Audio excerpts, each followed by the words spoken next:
Now, one of the really special things about this diary is that it has these beautiful illustrations.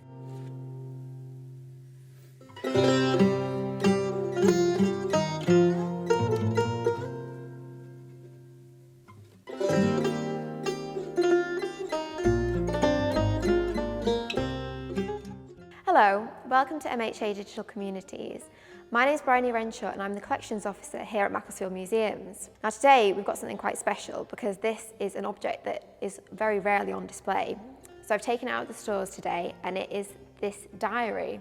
Now this diary is very special to us because it records the first trip that Marianne and Mary went on to Egypt in 1873 to 1874. So they set off in November of 1873 and they recorded every day in their diaries, and they also painted some really beautiful pictures in the diary too. Here we have a picture of Abu Simbel, which is one of the lower parts of Egypt that they managed to reach, one of the most furthest south. They managed to reach Wadi Halfa, which is just below.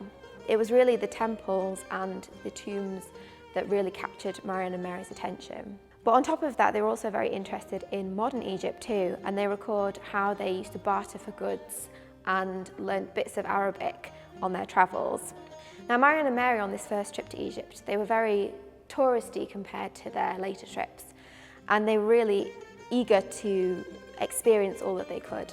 So they went hunting for crocodiles, as well as exploring the ancient sites and digging for objects in the sands of the desert. Now, within the diary, we see their friendship with Amelia Edwards blossom, and they actually travelled down to Abu Simbel together in a convoy. And unfortunately, this is the only fully recorded trip that we have for Marianne and Mary travelling down the Nile. Although they went to Egypt 4 more times, they never recorded in such great detail the travels that they went on. So this is a really valuable resource for us when we're trying to research the collection.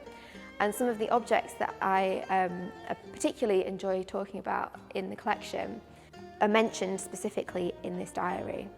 And one of those is the mummy, which we have in the museum. And they wrote a specific addendum to the diary on how they managed to acquire that object. So at this time, in the 1870s, travel to Egypt was becoming more common with the arrival of the Thomas Cook steamers down the Nile. And particularly among women, it was actually quite an interest to learn about ancient Egypt because of the status that women had in ancient Egypt compared to the women in their own society. For example, at the time that Marianne and Mary went on their first trip to Egypt, women in ancient Egypt actually had a lot more rights than women in present-day Britain. So it was really interesting for these women to sort of look to the past to find inspiration. Now, Marianne and Mary were quite unique in that they were very wealthy and had the resources to travel down the Nile. Now, one of the really special things about this diary is that it has these beautiful illustrations. Now, these are a combination of watercolours, pen and ink sketches and pencil sketches too. Some of them are complete, like this one of Abu Simbel, but others are still in their very sketched out stage, like this one here. Now, one of the most interesting things that we've recently discovered about the pictures in this diary is that although we've always assumed that they were all completed by Marianne Brocklehurst herself, because we've always thought of this diary as being Marianne's diary, there are actually some, like this one here, that must have been done by Mary Booth, as this is initialed MIB, which stands for Mary Isabella Booth.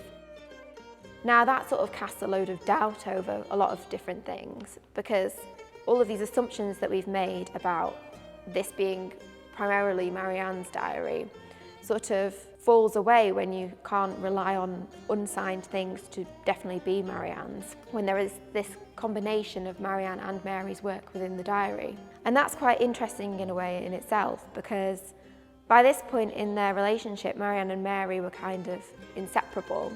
They were seen as a single unit and they referred to themselves as the MBs. So this is only another element of that sort of shared identity that they had from now until the end of their lives, when they were buried together in Winkle churchyard.